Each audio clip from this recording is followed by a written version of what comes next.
When it comes to entrepreneurs and entrepreneurship, what have you found, maybe even through your own experience or talking to others, are some of the core skills that they need to be successful entrepreneurs? Look, great entrepreneurs are delusional. Despite the odds, they think they're going to be successful. We just got done talking with, contingency plans. That should be hard for you. Like it should be something that you think your ideas are going to work. You have to have this this correct balance of optimism and complete paranoia that you're going to fail. That balance is not for everybody. But the one thing that every entrepreneur has is this embrace of failure, that everything that you're going to do, everything that you think is going to work isn't.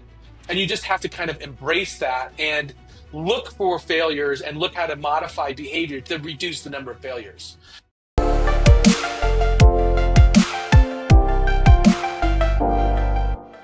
Hello, everybody, and welcome back to From Crisis to Justice. I am joined by a very special guest today, Anthony Franco. Anthony has a long history of building, selling, scaling successful businesses. He's a founder, builder, and deal maker with over 20 years of experience turning ideas into thriving businesses. He's founded 6 companies across industries like tech, manufacturing, AI, consumer goods, and digital marketing. He's had exits that include sales to 2 public companies. He's even landed a Shark Tank deal with Mr. Wonderful himself. Thank you so much, Anthony, for being on today. Of course, thanks for having me. Listen, so I am really excited to dive into some of these tools, tips, and tactics that you've picked up over the years. So, what do you think is a secret that business owners most commonly overlook that keeps them from scaling? From scaling, usually it's ego. So the thing that prohibits a business from scaling is typically the founder, and the founder needing to have control over every aspect of a business. The companies that scale because the founder is really good at delegation, and really good at allowing people with constraints to make their own mistakes and to build their own their own fiefdom, if you will, within the organization. So I think it comes down to ego and control is what keeps most companies from scaling. Yeah, that's a great point. But I mean, let me ask you this. The counterpoint to that is, look, I've tried to delegate, I've given it to people, and it gets messed up or is done incorrectly, and then it comes back, and then I've got to do it or redo it. And that's what keeps me from wanting to delegate. And so maybe that's an aspect of what is the proper way of delegating. But what are your thoughts on that? Yeah, I mean, look, I suffer from this. I struggle with this. I typically like to exit a business before I have to worry about scaling for this exact reason, because delegation sucks. It's painful. Yes, you're right. They will not do it as well as you. But if scaling is important, then the largest company I scaled was 150 folks, so it was fairly large. And delegating to leaders is one thing. Delegating to leaders who have to delegate to middle management is really hard. Like things just get lost in translation, and you literally become a micro, like not a micromanager, but you become you're managing problems that don't feel like big problems. They're just people problems. So it sucks. You're absolutely right. I can't argue that. That if scale's what your goal is, you have to treat delegation like a craft. You have to treat it. You have to just get good at it, and the only way to get good at it is to practice. Yeah, obviously read books and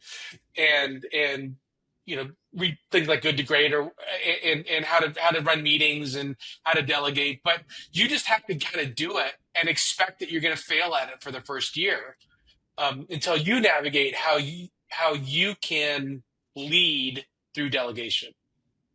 Yeah, I love that. And so tell us a little bit about your journey into this and learning about this, and maybe even some of the hard knocks and the hard lessons you've learned to help the listeners shortcut the path that you've traversed the hard way. Yeah, so there's a piece of it that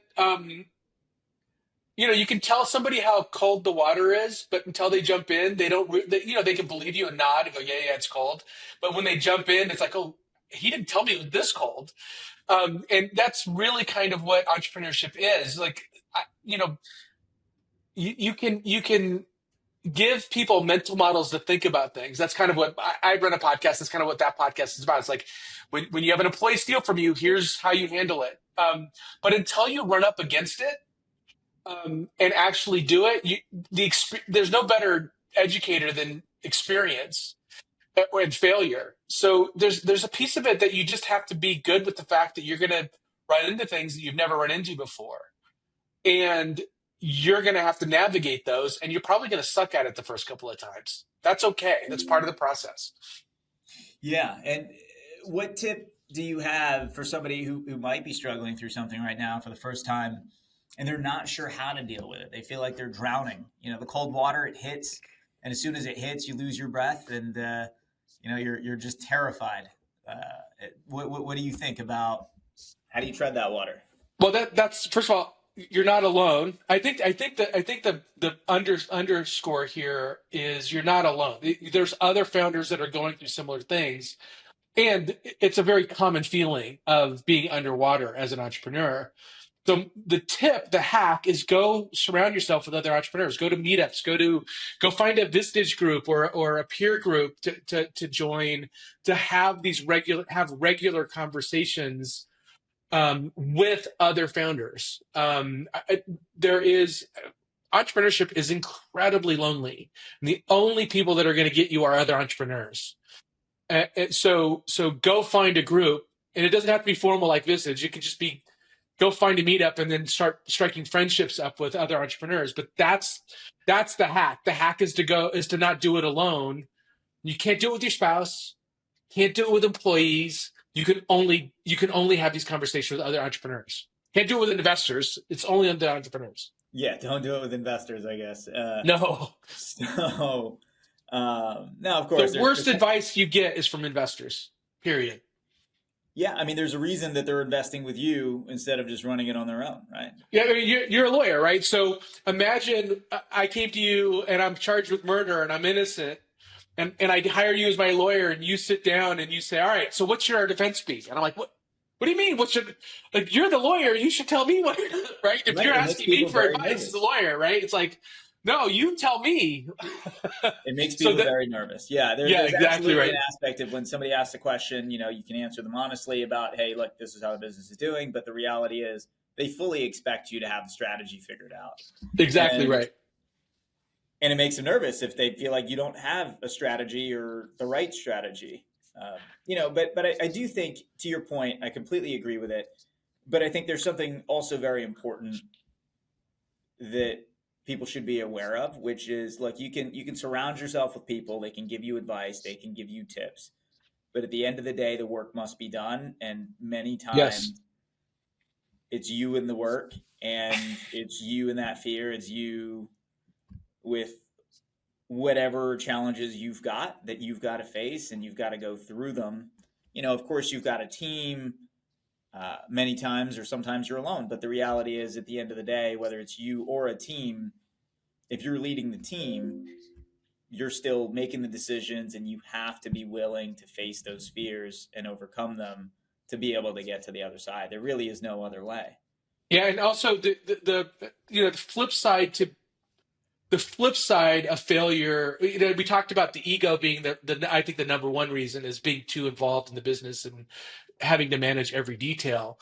The biggest failures I've seen, so there's more failures because of ego, but the biggest failures I've seen were where the founder or founding team abdicated their responsibility to their investors. They basically did what their investors told them to do, thinking that that's what their job was. So to your point, your job is to decide the direction based on all the information, because you're in the business deeper and more strategically than anybody else externally in the business and anybody internally in the business. So you can't abdicate your responsibility of being the decider, which I hate that term, but you know what I mean. Yeah, no, absolutely. Yeah, I mean, ultimately, the buck stops with you, and Yep. there's a lot of chatter around you. There's a lot of static, and you got to be able to hear the right message out of all of it. Of this is the right move, this is what we're doing, and to be able to communicate with that with the team. Do you agree? And yeah, and it's perfectly fine to not like. Ideally, you make a decision with data and rationale and a strategy, but there are times where you don't have any of that, and you have to make a gut call. Um, and the gut call just feels right. Um, Now you're going to be wrong 50% of the time anyway, but there are times where you have to kind of go against what people are telling you because you feel you just in your intuition is telling you otherwise. Yeah, I think that's right. You know, it's an interesting point. Like when it comes to going with your gut, my thought is as long as you're not going in the face of data and you're not going in the face of something that clearly indicates that this is the wrong decision, it's one being made out of ego or some kind of blindness. Yes. But it is truly like this is a judgment call. It's a 50-50. Nobody really knows the right answer. Then at that point, you might as well trust your gut and go with it. And, Yeah. I Sometimes heard the this. data will tell you to go against your gut. And you said something, you underscored something that's really important. If you're making the call because it feeds your ego, that then you're making the wrong call. It's got to hurt. It's likely a better decision if it hurts you somehow to make it. If it hurts your ego, it probably is a better call than if it feeds your ego. But sorry, I didn't mean to interrupt. But I think it was important to underscore that.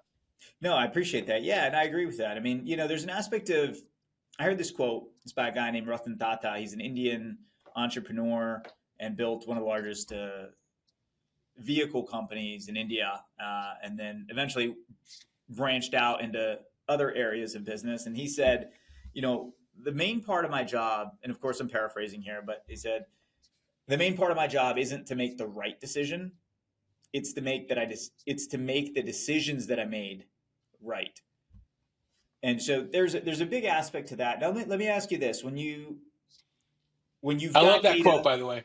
yeah, I love no, that quote. Yeah, it's so good, right? Because yeah. I think it instills and it is the essence of what leadership and entrepreneurship is that look, you make judgment calls with imperfect data, and you've just got to find a way to make it work. So let me ask you this: when you have data that conflicts with what your gut is telling you, what do you go with and why? And does that change? Do you sometimes go with the data and sometimes go with your gut? Yeah, so when data conflicts with my gut, I go, if I have the luxury, I don't make the decision. I wait. And try to gather more input and feedback and try to validate one or the other. Um, Sometimes you don't have the luxury of waiting. Um, and I guess I would go. It depends. Again, it depends on the criticalness of the decision. If it's a if it's a decision that could kill the company, kind of have to go with the data.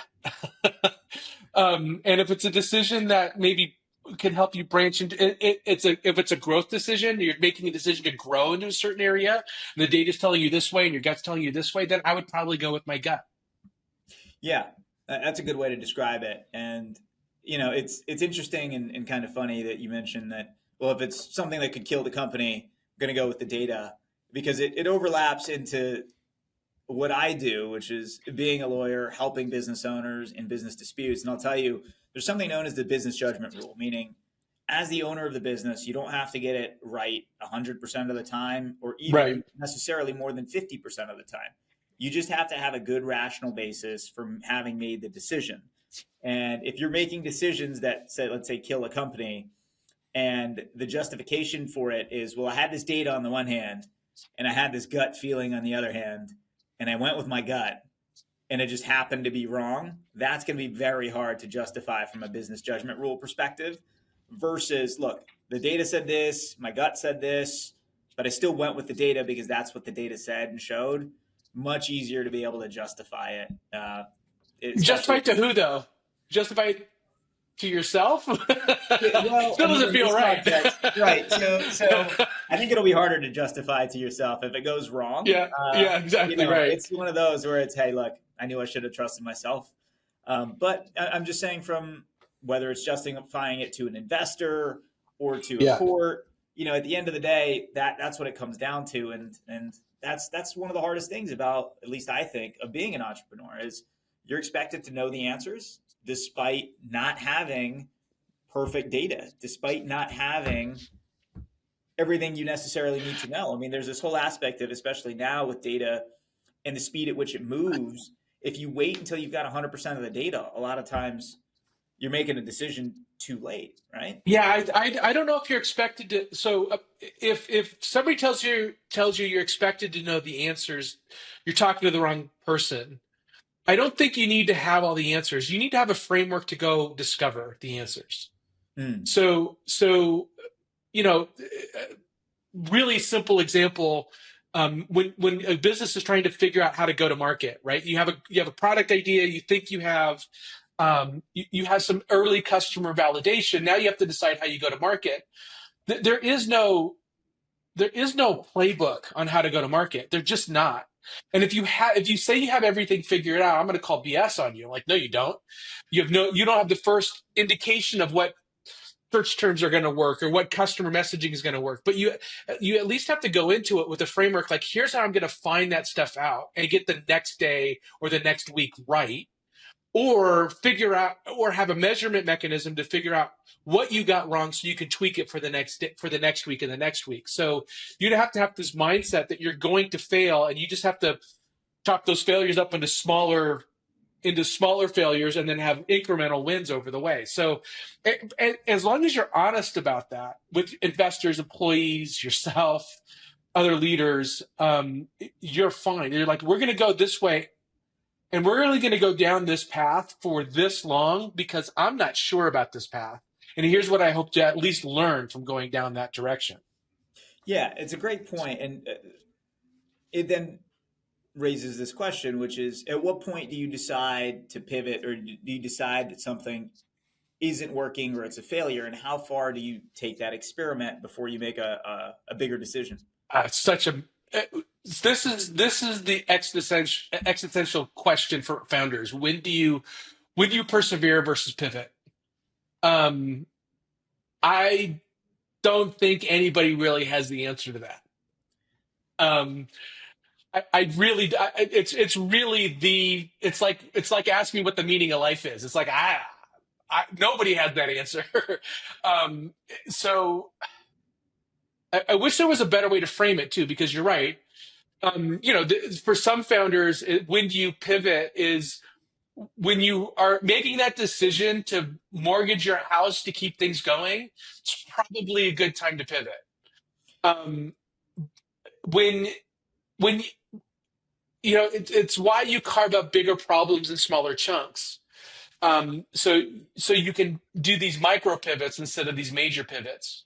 So at the point where you're like, the business isn't working, we've sunk $5 million into it, we can't get revenue. It's kind of too late. Like, you've delayed the decision and haven't made the right, navigational decisions along the way. So it's pivot early and often, and in minor degrees, not major degrees. Yeah, I mean, that's a great point. I mean, I think part of this, though, is like, you look at some of these companies that are enormously successful, that lost money for years or even decades. Like, for example, Amazon, Amazon. Yep. Uber, and there were these running jokes of, how much more money you're going to lose next year than you lost this year, and there was a steadfast determination in both founders in terms of, well, no, this is going to be profitable, this is going to be good. And whether it was Jeff Bezos talking about, well, we're margin positive on every transaction, we really see the growth here, and ultimately we will end up being a profitable company, this is the way of the future. And so he could kind of see through time of, this is the way, and it will link up with the present to help skyrocket sales, even if the company right now is not profitable. Yeah. This is kind of where venture capitals ruin entrepreneurship. So you know, what is it, 0.1% of all startups get venture capital? Venture capital's hypothesis is 1 in 10 is going to be, 1 in 100 is going to be successful. They want you to take big risks down a path. And so that blind focus on the end goal, and the part of the strategy is to lose money for years, because at the end it's about scale and you're making a penny off of every transaction, and it's at a certain scale it does convert to a profitable business. That's what venture capital's for. You shouldn't do that in a bootstrap business. A bootstrap business, you should be thinking about cash flowing every month, every day. So it just depends on what your goal, what the business, the founding principle of the business. Is it to go big and go home? Then yeah, in that circumstance, laser focus on the goal. And if it fails, well, 99 do fail, so that's fine. We're just one of the 99. And venture capitalists are kind of used to that. They're like, yeah, keep going after that goal. But if you're bootstrapped, you simply can't run a business like that for very long. Right. I agree with that. Yeah. There are lopsided incentives, and it is a very different business model. I'm a firm Yeah, believer in trying to bootstrap when you can. And I me mean, look, I too. think capital, it's got its place, but it does encourage a lot of Bad behavior. arguably, yeah, unnecessary risk taking and bad behavior.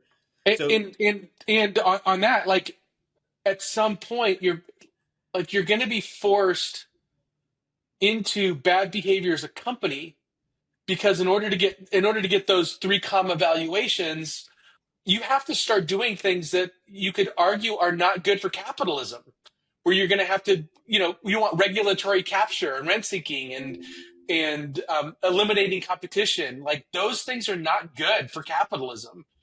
So there's certain circumstances where venture capital is good, but most of the time it's not. so that raises an interesting question, Anthony. How do you define capitalism, and what is good or not good for capitalism? I'm a um, pure market capitalism without not allowing monopolies. So I think that there is a point at which a company gets so big, and I mean, look. My favorite story on this is what the oil companies did to public transit in LA. They shut down all the trolleys. They shut down. They bought the trolley systems and shut them down. Was it good for the shareholders of the oil company? Yeah. Was it bad for the people of LA? Absolutely. It was terrible. So I'm not a politician, so I wouldn't know how to craft a law around that, and those can get really. I mean, you're the lawyer. You tell me how you do this, but that balance between what's good for everybody without impeding capitalistic progress, there's a balance to be struck there. I don't know what the exact right balance is, but there is one to be struck.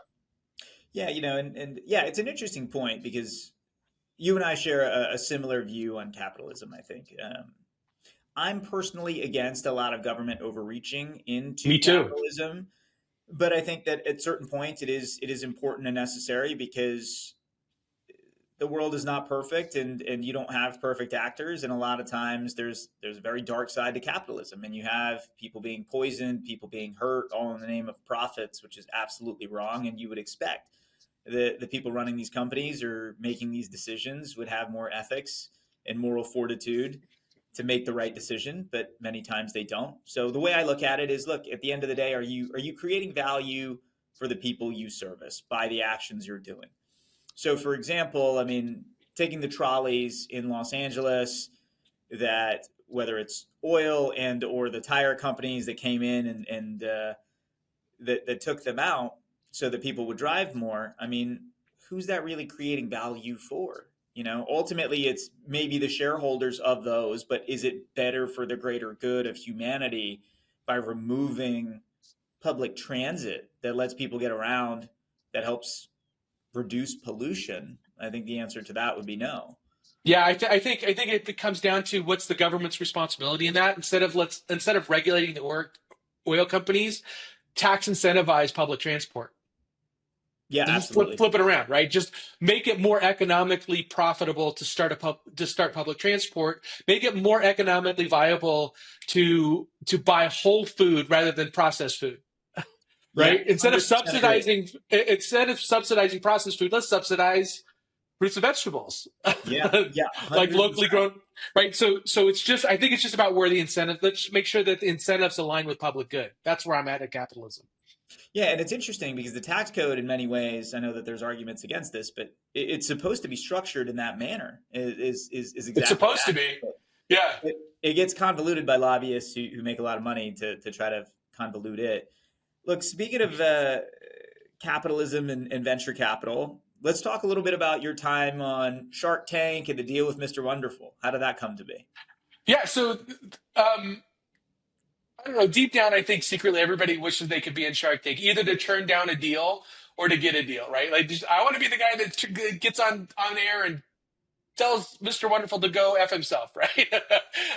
or or I can't wait to be on Shark Tank because I need the money to raise. So it's always just kind of been a personal goal to be on that show, just because it's just as a life experience. So I tried out quite a bit um, with my business, with my MC Squares business, um, and finally got on. I was an absolute nervous wreck. Um, and I wasn't nervous. Everybody asked, what was it like standing in front of, 4 billionaires or 5 billionaires? Like that isn't what made me nervous. What made me nervous were the cameras, is looking like a fool in front of tens of millions of people. Um, so yeah, so it was quite an experience. Luckily, it turned out to be a very positive experience for me. Could have It's a coin flip whether or not you're cast as the villain or the fool or the hero. But yeah, it was really good experience. I got to deal with Kevin O'Leary. He's actually a really good guy. I'm not supposed to say that, but he really loves his entrepreneurs. And yeah, it was once in a lifetime. It's almost indescribable what it's like to be there. Yeah, and so maybe tell us a little bit more about the product and then what Kevin O'Leary was able to help you do with scaling it. Yeah.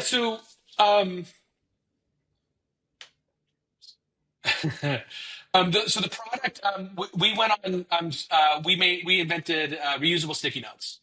So sold primarily on Amazon, and Kevin O'Leary I was very clear in what my objective was. So let me flip it to, I know a lot of Shark Tank entrepreneurs that have had bad experiences with their sharks. And it wasn't because, Lori or Cuban or Kevin or any of them didn't fulfill on their promises. Is because I think the entrepreneur went into it with the wrong expectation.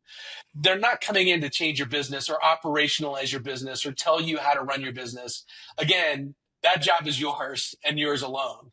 Their job is to help you with social reach. That's how I went into it. I wanted Kevin to help us with product launches. We launch a new product. I want Kevin to tweet it or to do an Instagram reel for us. Or we were raising more capital, go out and help evangelize it. He was brilliant at that. He's an amazing um, uh, influencer, for lack of a better word. So, what he was great at, and what any shark should be really good at, is helping you evangelize the business. But their money's not going to change your business.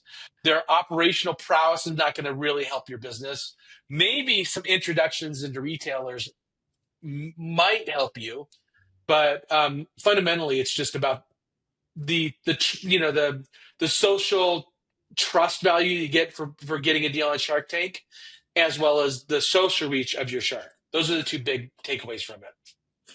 Yeah, that's fascinating and very insightful because I would have assumed the same thing that you're mentioning that a lot of people who get it wrong assume, which is that they're there to help operationalize and scale your business. So let me ask you this: the advantage, then, if you're saying that the advantage, maybe the biggest advantage, maybe the sole advantage, is their social clout and reach, wouldn't it be cheaper rather than giving up a percentage of your company in exchange for that? Wouldn't it be cheaper to simply pay? Because a lot of them you can pay to promote your item, right? Including Kevin O'Leary, which I see all kinds of ads, whether it's for accounting or all kinds of stuff popping up on my social media that he's promoting. So Well, what's the upside?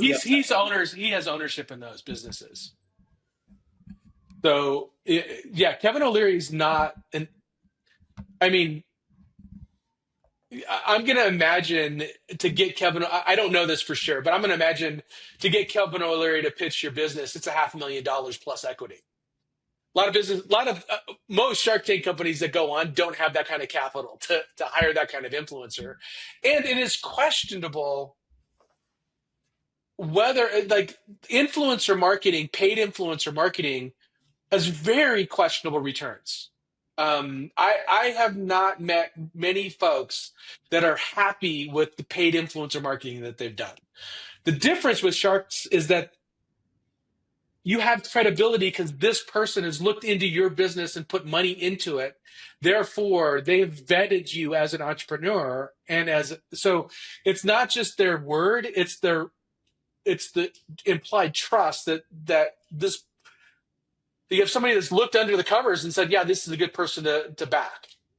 Yeah, that makes sense. It's like a stamp of approval from somebody who should know what they're doing in business. It's proof. It's social proof. Right. Okay. Yeah. And so what kind of things did you learn from that deal with Kevin O'Leary and Shark Tank that you think that entrepreneurs would benefit from? Yeah, I think look, trying out let's talk about whether or not it makes sense to try out for Shark Tank, right? So 40,000 companies a year try out for Shark Tank. 1,800 make it to vetting where they call you back.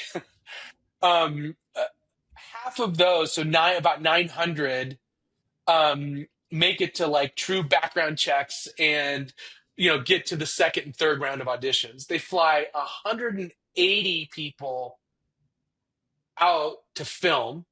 120 actually film. 80 air. 40 get a deal. 20 close a deal. So the odds are not like, if you're going for capital, if you're doing this because you need it in order to be successful, don't do it. It's a huge time suck, and the odds are just not in your favor. It's like 0.5% or something like that. So my advice would be, you got to go into it for the right reasons and treat it not as the savior of your business, but hey, this would be really good for us, but we're gonna make it with or without it. And I think I think that might be the fundamental takeaway. Any one thing that you do, it can't be the white knight in your business. You have to have contingency plans and contingency plans for your contingency plans in order to really make it, because nothing is going to pan out the way you think it is. Yeah, I agree with that. The saying I have is, what's a plan A without the plan B? And what's a plan B without a plan C? Yeah, and I think this is where venture gets twisted. Is I think even Cuban has said, if you have a B plan, then you're not going to make it. I think it's a terrible way of looking at it. So I think what he's saying is, this whole burn the boats mentality is like, the story. I think it's Genghis Khan. Like he rode his ships up to the shore, his troops, to conquer a nation, and he would burn the boats behind him, so they didn't have any other plan but to conquer the nation. That's great for nation conquering potentially, but terrible idea for your business. Terrible idea for entrepreneurs, because the likelihood of you succeeding is so small that you need to have B plans for everything that you're doing, for every strategy, including the business. Yeah, I agree. It's terrible advice. Yeah. Because it also assumes a lot of things. I mean, it sounds nice. It sounds good. Oh, we'll burn the boats and never retreat. But the reality is, some of the most successful companies we've all heard of started from pivots. Everything from like Listerine mouthwash to Viagra. I mean, these things were originally meant for something completely different. Absolutely right. Yeah. Viagra was a blood pressure medication, right? Yeah, exactly. Yeah. And Listerine was to clean floors. So So it's an interesting pivot. Somebody said, "Hey, you know what? Let's take it off the floor. Let me just swish it around in my mouth, see if it works." Clean mouth, I guess. That's very But funny. yeah, yeah, I think it there's a lot of short sightedness with that quote. I mean, I do understand what the essence of it is, which is look, don't plan on failure, plan for success, and commit your energy on focusing on the success. So I do agree with that, but I I think agree with that too. this aspect of, well, don't worry about any kind of contingency planning, that's pure lunacy. It's Yes, I agree. so let me ask you, when it comes to entrepreneurs and entrepreneurship, what have you found, maybe even through your own experience or talking to others, are some of the core skills that they need to be successful entrepreneurs? Uh, the Look, great entrepreneurs are delusional. They despite the odds, they think they're going to be successful. Um, so we just got off talk. We just got done talking with contingency plans. That should be hard for you. Like it should be something that you have to be very purposeful about because you think you're going to win. You think your ideas are going to work. Um, so you have to have this correct balance of optimism and complete paranoia that you're going to fail. So that balance is not for everybody. The other skill, this is very high level, right? You're looking for tactics, and the truth is, tactics. There is no archetype that means that you're going to be a successful entrepreneur. It doesn't work. Um, but the one thing that every entrepreneur has, successful or more successful than not, is this embrace of failure. This embrace that everything that you're going to do, everything that you think is going to work isn't, and you just have to kind of embrace that and look for failures and look how to modify behavior to mitigate to reduce the number of failures. And that's hard. That's hard because you're basically asking for continuous ego hits. Um, so I wish I had something more tactical. Like I'm trying to think of something that would be a takeaway, but really that's what it is. It's just this embrace of you're wrong. Look for ways to be wrong and look to learn at every course. The other thing you have to have is curiosity. You have to have this mindset of this constant like I wonder how this thing works, and go and try to figure it out for yourself. Like that's a key trait. Um, a servant heart. I find entrepreneurs that have servant hearts tend to do better, especially when there's people involved, when you need employees. Um, and you have to be you the other thing that I think is a big mistake that founders make is not being in the weeds on the P&L and balance sheet. Like you've got to be very financially focused and know where every dollar's going and know how every dollar's coming in. I wish I had more deeper refined tactics, but those are the places that I see people fail and succeed. Yeah, I mean it's rational. It's and I do appreciate that, because the reality is that is the type of real advice that I think is many times lacking. Meaning it might not sound lofty or majestic in some way, but it really is just the truth that these are the hard skills that people need. What do you think about Well, if the I add to that, entrepreneurship is a blue collar job. go on? Uh, You're getting your hands dirty. You're doing things that you wouldn't do as an employee. You're putting yourself out to be shamed, to look foolish. Um, you need to be willing to go do any job in the company. And so it's work. It's not strategy. It's work, which is associated with blue collar. So if either literally or metaphorically, your knuckles should be getting calluses on them if you're doing it right. That's what I mean by blue collar. Yeah, I agree with that. I think there is a misconception about what entrepreneurship is, that it's very hands off, that people just sit around, do nothing, and I want to then be the no one does the boss, work. right? I want to be Right, the I want to be the boss. boss. Yeah. I want And to they be. don't realize, I want to tell people what to do. I'll be a great yeah. entrepreneur because I'm good at telling people what to do. It's like, no, that's not what it looks like. In that way, I don't have to do anything. Right. Yeah, So right, they think right. that if I have to do work, then I'm not doing my job, and that's not what entrepreneurship is at all. It No, has to be the willingness to pick up and look after all the stuff, the whole kingdom, the whole ship, the whole business. And many times it's stepping into it when you thought you were out of it. You got to step back yes, into it and fix something that's broken, or mend something that's broken, and uh, then find the next thing that you got to then go and repair. yeah, So totally agree. so Anthony, if people want to find you, where can they find you on social media, or if they've got questions about scaling their own business, how do they contact you? Yeah, so just reach out to me on LinkedIn. I'm at Anthony Franco, so my handle is Anthony Franco on LinkedIn. My podcast is how to. So just go to howtofounder.com and we stream live on LinkedIn and YouTube, but also we're available on Apple and Spotify and all the others. So that's where you find me, howtofounder.com or on LinkedIn. Awesome. Well, Anthony, I very much appreciate you joining me and the listeners today, and sharing some of your wisdom with us. I hope it was helpful. Yeah, it was helpful, very insightful. And to the listeners, if you found this helpful or insightful, please make sure that you like and subscribe so you can hear more great content from brilliant people like Anthony.